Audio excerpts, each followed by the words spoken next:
Project authority అంటే PPA అని ఉంది. దాంతోపాటు సిడబ్ల్యూసి, ఈ రెండు నేషనల్ ఇన్స్టిట్యూట్ ఉంది. ఈ పీపీఏ అథారిటీ దేనికి ఉందంటే, ఇప్పుడు వైట్ పేపర్ కనుక రిలీజ్ చేయాలి అని అంటే పీపీఏ ఏమన్నా మీకు సిఫార్సు చేశారా? చంద్రబాబు నాయుడు గారు ఏ హోదాతో ఆయన వైట్ పేపర్ రిలీజ్ చేశారు నాకైతే అర్థం కాదు. అంటే పోలవరం ప్రాజెక్ట్ అథారిటీ ఏదైనా ఆథెంటిక్ గా సర్టిఫై చేసి 2014 నుంచి 19 దాకా చంద్రబాబు నాయుడు గారి హయాంలో ఇంత వర్క్ జరిగింది, 2019 నుంచి 24 దాకా జగన్మోహన్ రెడ్డి గారి హయాంలో ఇంత వర్క్ జరిగింది అని ఎక్కడైనా ఆథెంటిక్ గా ఇచ్చారా? ఈయనెవరండి రిలీజ్ చేయడానికి? రిలీజ్ చేసి నెపం తీసుకెళ్లి జగన్మోహన్ రెడ్డి గారి పైన నెట్టుగా ఉంది. నేను ఇవాళ పోలవరం ప్రాజెక్టు గురించి నేను గతంలో కూడా చెప్పా, మేము అధికారంలో ఉన్నప్పుడు, ఇప్పుడు మేము ప్రతిపక్షంలో ఉండి కూడా చెప్తా ఉన్నాం. మీరు ఆంధ్రప్రదేశ్ వ్యాప్తంగా లేకపోతే మీరు నిపుణులను ఎవరు తెచ్చుకుంటారో తెచ్చుకోండి, నేను వస్తాను, ఓపెన్ డిబేట్కి వస్తాను. ఓపెన్ డిబేట్కి వచ్చి మీరు ఏం నిర్వాకాలు చేశారు, మేమేం చేశామనే దాని గురించి చర్చిద్దాం.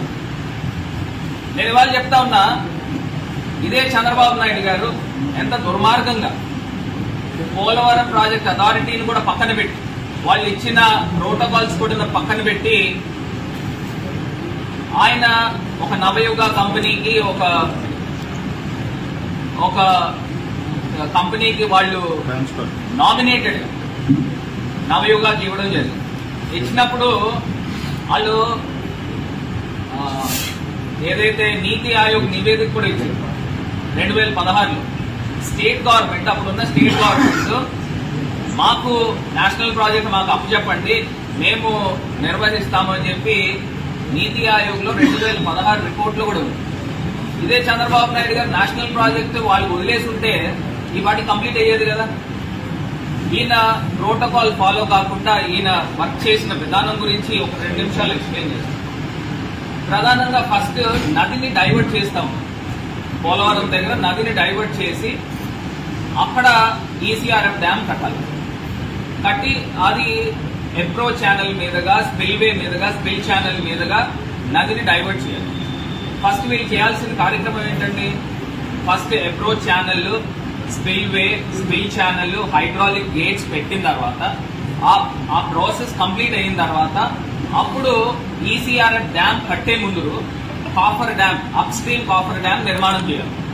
దాని తర్వాత డౌన్ స్ట్రీమ్ కాఫర్ డ్యామ్ నిర్మాణం చేయాలి. ఈ 2 కాఫర్ డ్యామ్లకి మధ్యలో ఉన్నది ఈసీఆర్ఎఫ్ డ్యామ్ అక్కడ నిర్మాణం చేస్తారు. ఆ ఈసీఆర్ఎఫ్ డ్యామ్ కింద ఉండేదే డయాఫ్రమ్ వాల్. ఆ డయాఫ్రమ్ వాల్ అంటే ఫౌండేషన్, కిందన రాతి నేల తగిలేదాకా అది 50 మీటర్లు ఉండొచ్చు, 100 మీటర్లు ఉండొచ్చు, ఎంత కిందకైనా వెళ్లి ఆ డయాఫ్రమ్ వాల్ ని నిలబెట్టిన తర్వాత అప్పుడు ఈసీఆర్ఎఫ్ డ్యామ్ దానిపై నిర్మాణం చేయాలి. ఇది ప్రోటోకాల్. ఎవరిని పోలవరం ప్రాజెక్ట్ అథారిటీని అడిగినా వీళ్ళు ఎవరైనా చెప్పేదే ఇది. కానీ చంద్రబాబు నాయుడు గారు చేసిన తప్పిదం ఏంటంటే స్పిల్వే స్టార్ట్ చేశారు, అప్రోచ్ ఛానల్ స్టార్ట్ చేశారు, స్పిల్ ఛానల్ స్టార్ట్ చేశారు. దీంతో పాటు హైడ్రాలిక్ గేట్స్ ఇంకా పెట్టలేదు అనుకోండి. ఇవి చేస్తూ ఇంకో పక్కన కాఫర్ డ్యామ్ పూర్తి చేయకుండా సగం కాఫర్ డ్యామ్ కట్టాడు. అదే రకంగా డౌన్ స్ట్రీమ్ కాఫర్ డ్యామ్ కూడా సగం కట్టారు. దీంతో పాటు డయాఫ్రమ్ వాల్ ని సగం స్టార్ట్ చేశాడు. ఇవన్నీ ఒక్కసారి పెట్టుకోవడం వల్ల ప్రకృతి మన చేతిలో ఏముండదు. వరదలకి వచ్చినప్పుడు లాస్ట్ టైం 2021 అనుకుంటా, అప్పుడు వచ్చిన హైయెస్ట్ ఫ్లడ్ 28-29 లక్షల క్యూసెక్ వాటర్ వచ్చినప్పుడు 1 కిలోమీటర్న్నర వెడల్పు నుంచి నది వెళ్లాలండి. వీళ్ళు తీసుకొచ్చి కాఫర్ డ్యామ్ ని ఒక పక్కనేమో 800 మీటర్లు ఎంతో పూడ్చారు, ఒక పక్కన 400 మీటర్లు ఓపెన్ పెట్టారు, ఇంకో పక్కన 200 మీటర్లు ఓపెన్ పెట్టారు.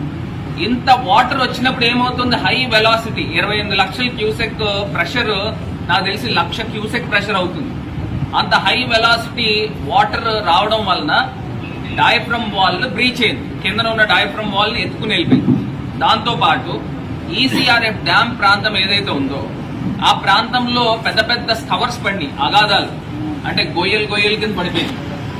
పడిపోవడం వలన ఈ పోలవరం ప్రాజెక్ట్ డిలే అయింది. ఈ తప్పిదాలు చేసింది ఏ ప్రభుత్వంలో జరిగిందంటే చంద్రబాబు నాయుడు గారి ప్రభుత్వంలో కాదా?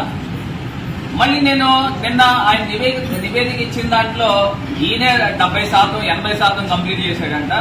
జగనన్న గారు కేవలం 2%, 3% చేశారని చెప్తా ఉన్నారు. నేను ఇవాళ చెప్తా ఉన్నా, coffer dam, up stream coffer dam ఎవరి హయాంలో కంప్లీట్ అయిందండి?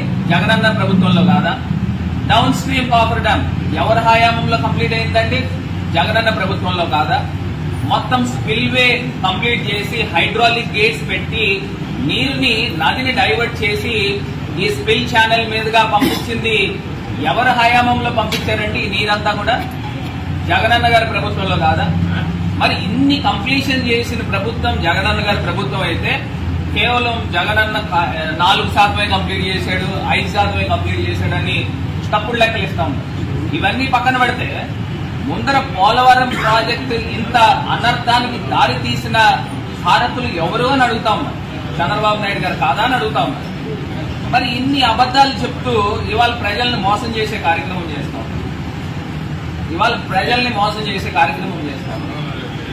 నిజంగా జగనన్న వచ్చిన తర్వాత కవర్స్ పడిన తర్వాత ఏదైతే ఈసీఆర్ఎఫ్ డ్యామ్ కట్టాలో అక్కడ హైడ్రాలిక్ కంపాక్షన్ చేసి శాండ్ ని కొన్ని లక్షల టన్నులు శాండ్ ని తీసుకుని వచ్చి దాన్ని అంతా కూడా ఒక నున్నగా క్రికెట్ స్టేడియం లా తయారు చేశారు, గ్రౌండ్ లాగా.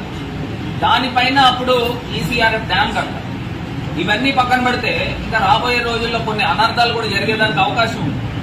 ఒకటి, కాఫర్ డ్యామ్ యొక్క పీరియడ్, అది సస్టైన్ అయ్యే పీరియడ్ కేవలం 3 సంవత్సరాలు అనుకుంటా నాకు తెలిసి. మరి కాఫర్ డ్యామ్ మొదలు పెట్టింది చంద్రబాబు నాయుడు గారి హయాంలో 4-5 సంవత్సరాల క్రితం మొదలు పెట్టారు. మరి దాని టెన్యూర్ ఎంతకాలం ఉంటుంది? దాని స్పాన్ ఎంతకాలం ఉంటుంది?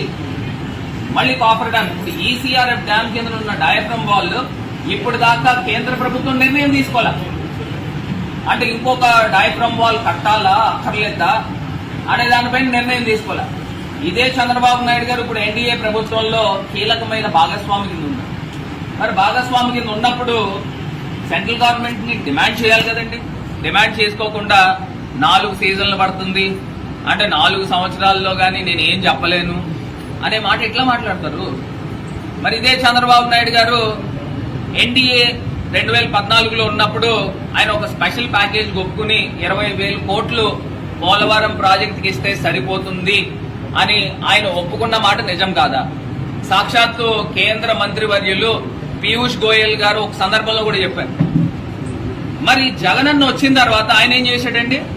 జగనన్న వచ్చిన తర్వాత ఆయన కేంద్ర ప్రభుత్వంతో మాట్లాడి, ప్రధానమంత్రి గారితో మాట్లాడి రివైజ్డ్ కాస్ట్ ఎస్టిమేషన్ 2019-20కి గాను 55,000 కోట్లు అవుతుంది, దాన్ని ఆమోదించండి అని కేంద్ర ప్రభుత్వం దృష్టికి తీసుకెళ్లిన తర్వాత జలశక్తి మినిస్టర్ ఆమోదించింది 47,800 కోట్లు ఎంతో, దాన్ని ఆమోదించారు. పీపీఏ ధృవీకరించింది. మరి ఇవన్నీ కూడా ఎవరి ప్రభుత్వంలో జరిగినాయి? జగనన్న ప్రభుత్వంలో కాదా? ఇవాళ చంద్రబాబు నాయుడు గారు అబద్దాలు మాట్లాడుతూ ఇవాళ ప్రజలను మభ్యపెట్టే కార్యక్రమం చేస్తా ఉన్నారు. ఇది ప్రధానమైన అంశం. రెండోది, ఏదైతే వైఎస్ఆర్ కాంగ్రెస్ పార్టీ కార్యాలయాలపై ఏదైతే అక్కడ తాడేపల్లిలో ఒక కార్యాలయాన్ని ధ్వంసం చేశారు, కూలగొట్టారు. ఇంకా ఆంధ్రప్రదేశ్ వ్యాప్తంగా 18 కార్యాలయాలు ఎన్నాటిపైన నోటీసులు ఇచ్చి దాన్ని తొలగించే కార్యక్రమము చేస్తాము. దాని తర్వాత మేము హైకోర్టుకు వెళ్ళాము, స్టే వచ్చింది, స్టేటస్ కో వచ్చింది. అది పక్కన పెడితే ఇవాళ ఇదే తెలుగుదేశం పార్టీ, ఇదే చంద్రబాబు నాయుడు గారిని అడుగుతాము, మీరు 2014 నుంచి 19 దాకా అధికారంలో ఉన్నప్పుడు ఎక్కడెక్కడ ఎన్నెన్ని భూములు మీరు తీసుకుని ఉన్నారు? ప్రభుత్వం తరఫున మీరు 1000 రూపాయల ఎకరానికి లీజ్ తీసుకోవడం వాస్తవం కాదా? కడపలో తీసుకున్నారు, గుంటూరులో తీసుకున్నారు, అదేవిధంగా మచిలీపట్నంలో తీసుకున్నారు, శ్రీకాకుళం తీసుకున్నారు, విజయనగరం తీసుకున్నారు, విశాఖపట్నం తీసుకున్నారు. నేను చెప్పుకుంటూ వెళ్తే ఇంత పెద్ద లిస్ట్ వస్తుంది. మరి ఇన్ని చోట్ల మీరు 1000 రూపాయలకి నామమాత్రం లీజులు తీసుకున్నప్పుడు మేము అధికారంలో ఉన్నప్పుడు ఎప్పుడైనా వాటికి జోలికి పోయినామా? ఎప్పుడైనా వాటిని కూలగొట్టే కార్యక్రమం